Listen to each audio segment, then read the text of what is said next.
I remember the day that I read this script. I was shooting another film, and I was by myself in my apartment in a foreign country, and I read this script, and from the second that I read it, I couldn't imagine not being a part of it. There was something about the character of Samantha and just the universal feel of the whole film that drew me from page one. And for about 9 months, I followed the progress of the casting, and I met with Josh a couple times. I dreamt about it. There was so much about this story that I think relates to people of any generation. I think everyone can find a bit of dysfunction in their family. You can laugh, you can cry, you can relate with the characters, but it also makes you question yourself and the story when you finish the script. And I think it takes a lot for a story to relate to so many different people.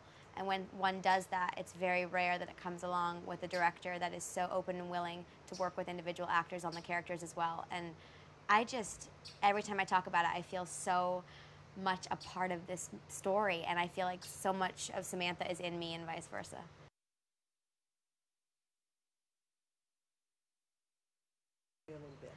Well, Samantha is very cut and dry when it comes to men, and she likes to see things as black and white at the beginning of the story. And she does say to her brother that, you're either a hopeless romantic or you're a realist. There's no in between. You're either this sappy, love-hungry, following me around like a puppy dog kind of person, or you see someone, you like them, and you move on, and you're real about it. And that says a lot about her, because she's very guarded with her emotions, and she doesn't allow herself to feel maybe what she really wants to feel because she's afraid of getting hurt. And I think a lot of people can relate to that. But throughout her experience with Lewis and seeing her dad and mom's relationship in this new way, I think she starts to see the gray area and realize that it's not so cut and dry and it's not so much one or the other, but there is room to have a hazy area.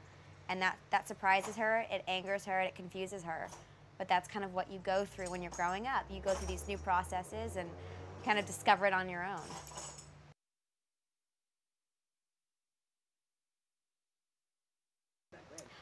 I'm such a fan of Greg Kinnear, and he's got this quality that is so endearing, and at the same time, he's got these quirky things he brings to a scene that I don't even know where he comes up with them in his head. And after doing takes and takes and takes with him in scenes, every take is different, and you're like, wow. Like, he gives the editor so much to work with because he changes it up every time, and the intention is different in each take, and then he brings it around, and if you give him one tweak, he does one tweak and keeps it the same. I mean, he's so seasoned, and he is so funny. He makes Nat and I laugh all the time, which is so then hard to get right back into a serious moment. But he is also so giving when it's your close-up and he isn't on screen. I feel that a seasoned actor could so easily just just do it for you and not really care that much. But he is so there for you and makes you feel really comfortable. And he's just funny, and he's great with improv. I'm getting more and more used to doing improv, and when you do it with someone like him who makes it easy to give and take, it makes it fun and not intimidating, which I really, really appreciate.